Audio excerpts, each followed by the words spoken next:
The new Camtasia 2021 release is now here, and I must say, this release has quite a different feel when compared to last year. I totally love it because the resounding theme is about adding more polish to your videos through professional effects. You know, the stuff you can see that's not under the hood? That cool factor? How about 90 plus new transitions, including all kinds of fancy blurs, spins, glitches, zooms, stretches, swipes, and more? Then there's the motion blur, corner rounding, media matte, and 3D LUT effects. Yes, you'll be able to apply color grading LUTs to your videos to enhance the mood and feel with just a few clicks. And last but not least, in the visual candy department, is the support for Lottie animation files, which provides the ability to import high-quality professional animations.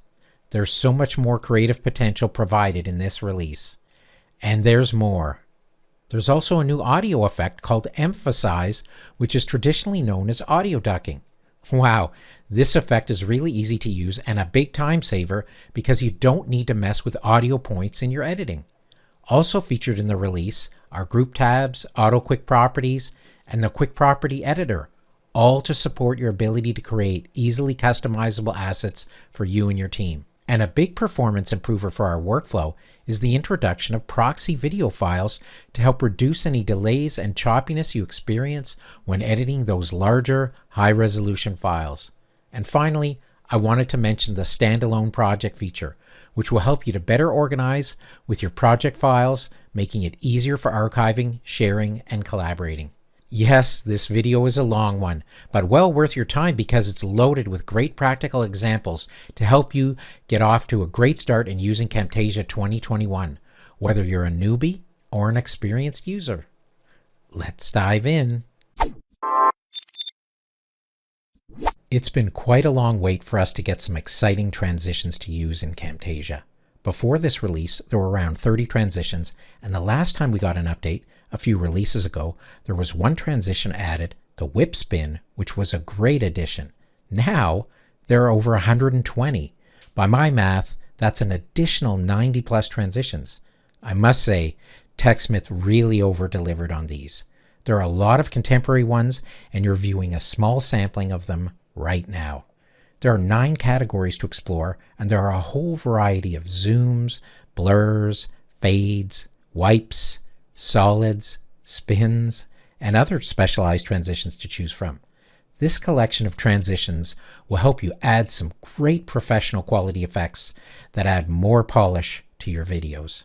For many, I believe the huge amount of new transitions alone will help you easily make the decision to do an upgrade. In a future video, I will dive deep into the art of applying transitions because you really need to be careful to make smart choices and not overuse them. One of the new visual effects in this release is the corner rounding effect. One way to use the corner rounding effect is to smooth out sharp corners on your media by rounding them to create a custom look. In this first example, I took a clip from a tutorial and then scaled it down a bit and placed it against a nice abstract motion background. Then I rounded the corners a little by using the radius slider property. Be sure that your background contrasts well with your media so that the media stands out. To help it stand out more and have a more stylized look, add the drop shadow effect. In this next example version, I color tinted the background to be a little darker and used a white drop shadow instead. In a second example concept, I found a retro TV image and then overlaid a clip to fill the TV screen. Since the retro look has rounded corners, I was easily able to crop and scale my clip to the right size and then use the corner rounding effect to make the look work. Because the corner rounding effect gives you the ability to choose which corners you want to work with, you can experiment on creating interesting shapes or shape derivations for your media. For example, I used a semicircular shape concept and created this fish party tank with 2 little isolation media clip spots to enhance the novelty of the video. In Camtasia 2020, the Track Mats Modes feature was introduced. This gave you the capability to create static and animated masks that define how the contents of different tracks get displayed. There are alpha, alpha invert, luminosity, and luminosity invert modes. With the introduction of the Media Matte visual effect in Camtasia 2021, we have a simpler solution with the addition of an intensity control. The effect allows you to transform otherwise ordinary shapes, text, and footage into eye-catching visuals and motion graphics. The effect will only show for the length of the affected media. I could dive deep into examples for each mode, but we only have time today to take a look at the alpha mode. Please let me know in the comments below if you would like a deep dive creative tutorial that showcases the different modes and what you can creatively do with each of them. In our example on the canvas, I dropped some white text onto a piece of footage. I'm using the big railway font and I've colored it white so that you can see clearly what will be the text cut out from the matte effect. In the second clip, I've copied the first one, but now I've added the media matte effect to the text callout and we're using the default alpha mode. Notice how nicely the video shows inside the letters cut out by the text mask, and outside the letters you see black. Well, it's black because what's below at the moment is just the project canvas color. In the third clip, all I did is adjust the intensity parameter to 50%. Look how it brought forward the layer below, particularly in the area around the letters, and softened the intensity of everything, showing like a blend effect. In the last example, I added the bottom two layers, which are the skateboarder JSON animation files. One skateboarder I flipped so that it's pointing back at the other. I made no additional changes, meaning that the intensity slider stayed set at 50%.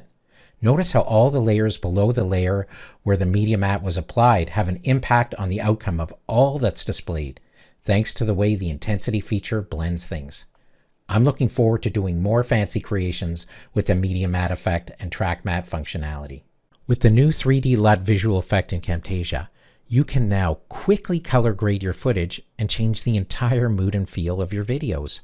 The color LUT, or color lookup table effect, is based on the file format used by professional filmmakers and photographers. At launch, this is only available to Mac users, but will be available soon for Windows via future update to the 2021 release. This is yet another feature in this release that will help creators add polish and pizzazz to their creations. With Lottie file support in Camtasia 2021, you can now import dynamic and expressive character animations to your videos that are made by pro animators in other tools like Adobe After Effects. You can also find free animations and ones to buy through various marketplaces on the web. If you want to explore more about what Lottie files are, one place to check out is the marketplace at lottiefiles.com, and another marketplace to check out is drawer.design. I must say, this new feature type integration is really giving Camtasia creators the ability to use next level artistic assets in their videos.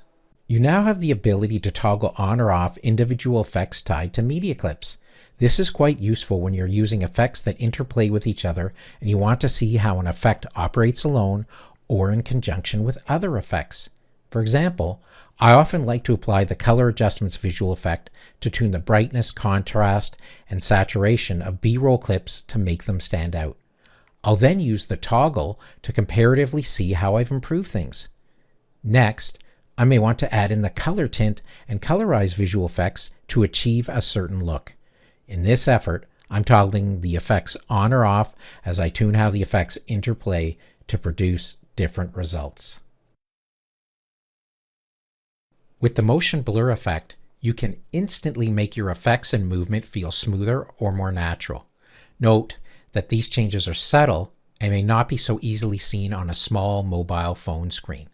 Also, you may decide to rewind pieces and play them over to take in the subtle nature of the effect. I'm going to show you a few examples with a before and an after version so that you can appreciate the subtle enhancement that the motion blur effect achieves. Now let's look at the examples for motion blur. And what I want you to keep in mind when we look at these, that I've put custom animations on each of these media items to show that when we add the motion blur effect, that you'll see varying degrees of blur based on the speed of the animation. So let's look at the first one. It's a logo animation with a name coming in, and you can see this is no motion blur because that's what I'm showing you as a before and after. You can see there's no blurring effect going on there. Now when we look at the after, where I've added motion blur, and that's done by doing this, I just highlighted the two items and then I added the motion blur visual effect from the visual effects tool area, and you can see here there's an intensity. It's assigned at 100 as default, and let's watch and see what happens to the blurring as we run this. See that? Was that cool? Very cool. You can see it's very subtle and fast, and if we go in slow motion you can see the spinning and the blurring, and that's very cool. And because the easing here on the logo happens to be spring, it's a very fast motion, and that's why we see nice blur there. And on this case we have exponential, again showing the speed of the animation. And because the durations of the animations are relatively short, you're going to see a nice blur effect. Let's look at the text annotations and using motion blur. First off, I have an example here. There's just 3 pieces of text and they kind of zip across the screen. You saw they came across almost looking like with different speeds, but they all have an custom animation, 10 frames in length, but they have different easing. So let's see how this breaks down and we can explain in more detail. So in this example we have no motion blur, and the custom animation is using the easing of exponential. So it comes across, there's no blurring, but we saw how that executes. The second one, we have motion blurring and we're using the exponential, and if you can see here, the motion blur has an intensity of 100. So it has kind of a nice blur effect, and you can see how much it's stretched. But now when we go to the third example, watch this. So now you'll see it has the spring easing, and it was lightning fast. And now if I go over the area where the animation is, you can see the stretching is quite broad. And again, that's because of the easing here that was spring. So as you can see, it's the combination of the speed of the animation combined with the motion blur visual effect that gives the different visual impact. Okay, and there's the whole 3 again. In this example, I wanted to combine motion blur with the use of a behavior to show you that you can use motion blur to enhance other effects that you use inside Camtasia. So we're going to use and show here explode behavior with a motion blur. But first let's look at it without the motion blur. So if we run it, see how everything's nice and detailed. The implode and the explode is very detailed. Now when we run it with the motion blur, see how it's all blurred and then comes nicely in focus, and then when it dissipates, it's all blurred. In this next pairing, I wanted to use a very common use case, which is zooming in on your footage, like often to zoom in on faces as an example. So here we have the custom animation first applied with a zoom in with no blur effect. So you can see that it's very sharp and crisp and goes bang pretty fast. It's just 5 frames in duration, and it's again using an easing of exponential. And now when we go to the version with motion blur, so you can see here we've just added motion blur with an intensity of 100, and let's see what happens when we run it. Here we go. See, it's just a little smoother, and you can tell that also by looking in the details here when we look as we sort of go over the animation, and you see the blurring as it happens. The emphasize audio effect is a fast and easy way to get your video sounding professional, especially if you have a screencast or a narration track and additional audio like music in the background. You can choose a primary narration or voice track and duck all the others into the background.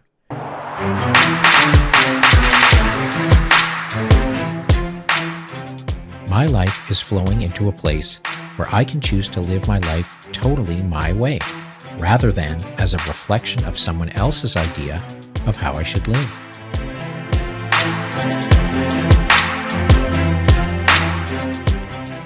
The first step in this process of setting up this effect is to be sure that you've got your music bed on the timeline and aligned to play along with your narration track.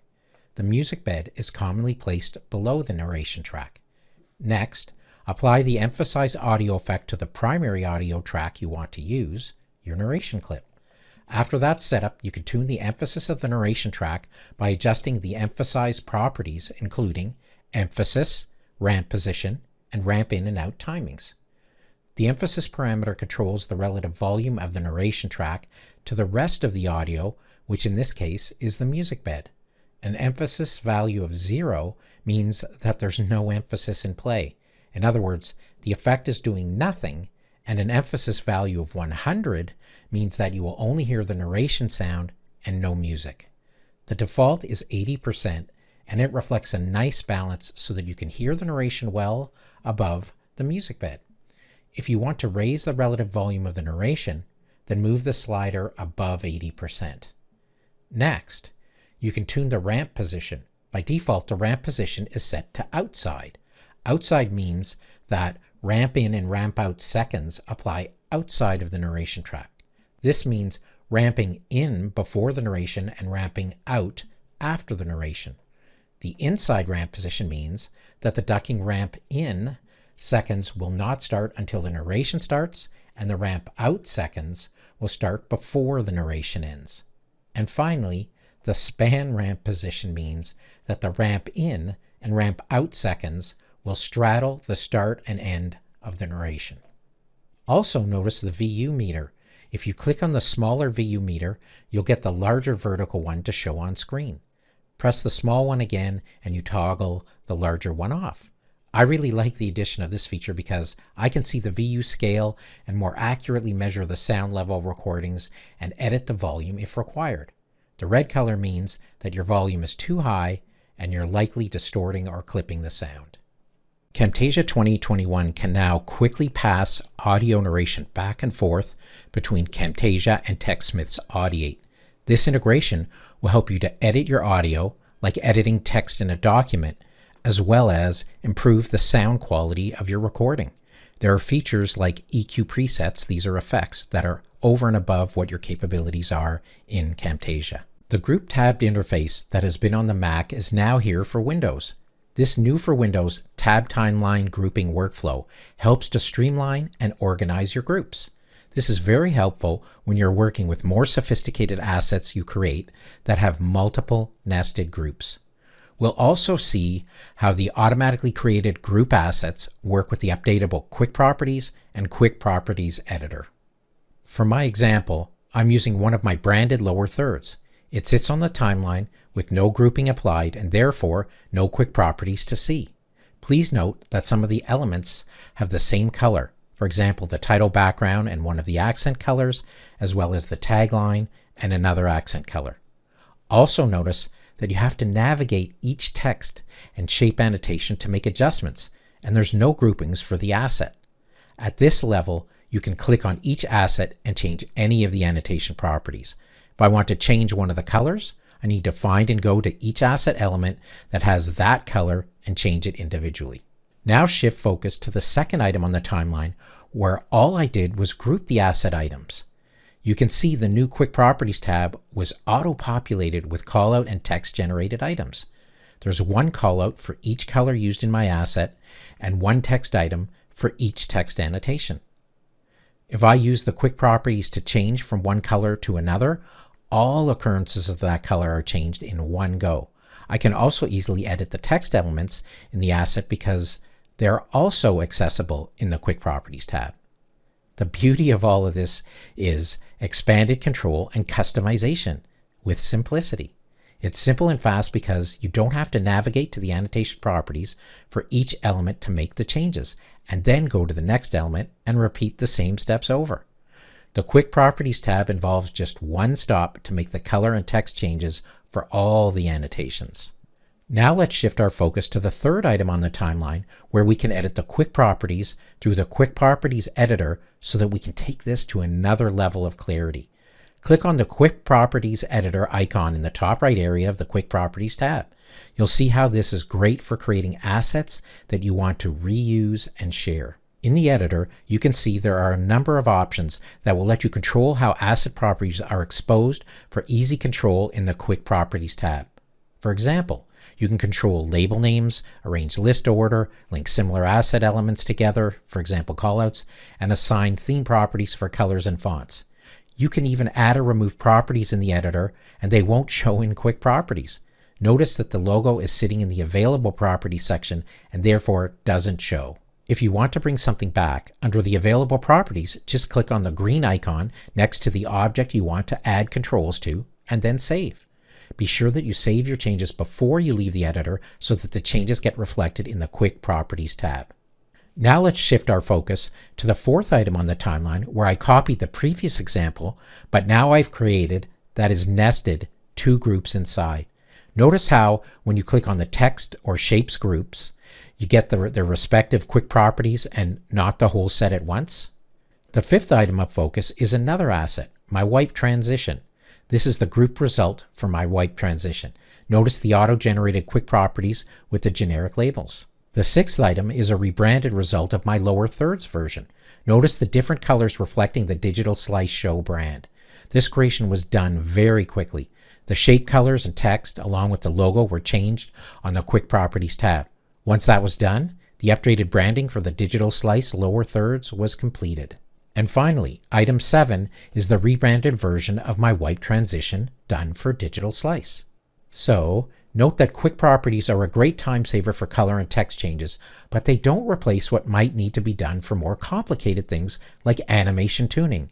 For example, doing timing changes and detailed animating with other effects, properties, and more. The Create Proxy feature helps to improve your editing workflow experience greatly by compressing your high-resolution media files to a lower resolution at 25%. This makes for a lot less friction while scrubbing your media on the timeline. The choppiness and delays are pretty much gone. This adds to your video editing efficiency, especially when you're scrubbing backwards. As you can see with the media clip on screen, many frames are skipped over when I'm dragging the playhead in both directions. Now let's create a proxy for the file. In the media bin, hover over the clip you want to create the proxy for and click the right mouse button. Select the Create Proxy menu option. You'll notice that the image of the media clip will show a green progress bar. Once the proxy creation is completed, you will also see a light orange circle appear in the lower left area of the media clip icon. And you will see a similar icon on all the media clips on the timeline that use the original source media that has been proxied. When you look at the clip on the canvas, you can see that the resolution quality has dropped, but now scrub along the timeline with the playhead and feel how much less friction there is. You now see a lot more frames as you move in both directions. It's much smoother and you have a more accurate feel. Note that when you apply the proxy, it will apply to the complete media clip, no matter how many cuts you have done on the timeline. When it comes to rendering, don't worry, because you can leave the proxy on and the rendering works on the original higher resolution file. Note, the proxy is not physically saved in the area of your project files. Rather, it's stored in a Camtasia Studio proxy files subfolder location pathed off your installation. This means that the proxy for a file is available to all projects once created. Many people I work with struggle with managing and sharing their project files. Using the new Standalone Projects feature will make it much easier to work on different computers or collaborate with others and overcome the problems of breaking paths and losing project media. You can create a standalone project when you save your project. If it's your first save or when you use Save As, you'll see the Create Standalone Project option. This option is enabled by default, but you can toggle it on or off depending on what you want to do. The standalone project saved is really a folder saved in the name of the project, along with all the assets and the .tsc proj file saved in the folder. You can also open a standalone project by doing a drag or drop of the folder into Camtasia. Similarly, you can open the project by doing a drag or drop of the .tsc proj file itself. This feature greatly simplifies the management of a project's files and serves as a fast and easy way to move, archive, and share your Camtasia projects, as everything you need is in a single folder. The single folder approach is similar to what you work with after importing a project.zip file. However, if your workflow currently utilizes an organized folder with subfolders set up for your projects, you may not want to use the Standalone Projects feature, as you lose that added subfolder management level of file organization because all the files for the project are together in one folder. Width and height are two new properties added to the Visual Properties tab. These new controls will help you to fine-tune adjust your timeline objects. These are great for tuning elements and animations that need exact precision. That said, here's a very simple, practical example where you can see how the precision control works and can save you lots of time. Here I have a sales bar graph and I want to update the units sold and accordingly update the bars in the graph to be visually accurate.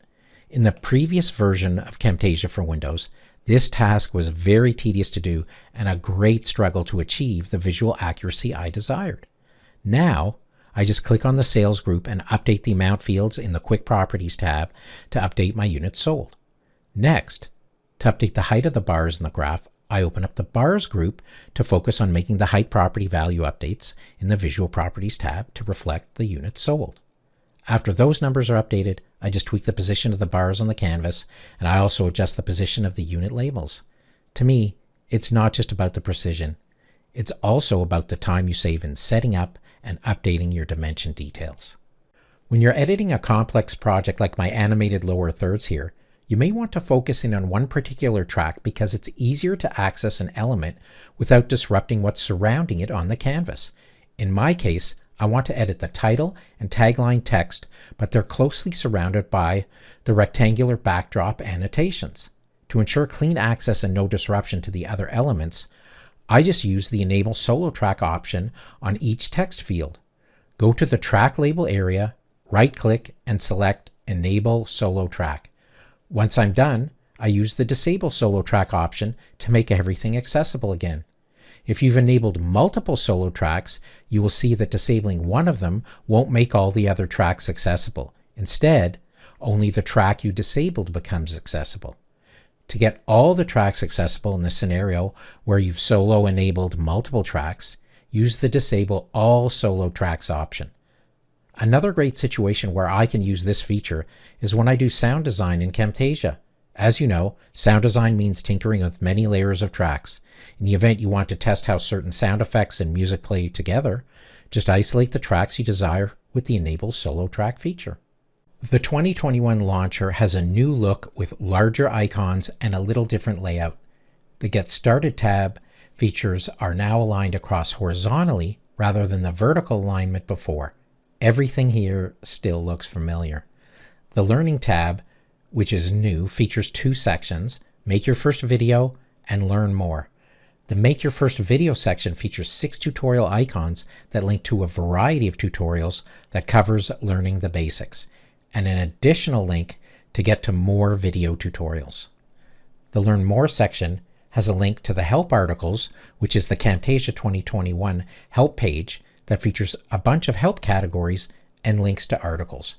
There's also a link to the video tutorials page and webinars page, where you will find links for webinars, events for learning about Snagit, Camtasia, and best practices for creating better visual content.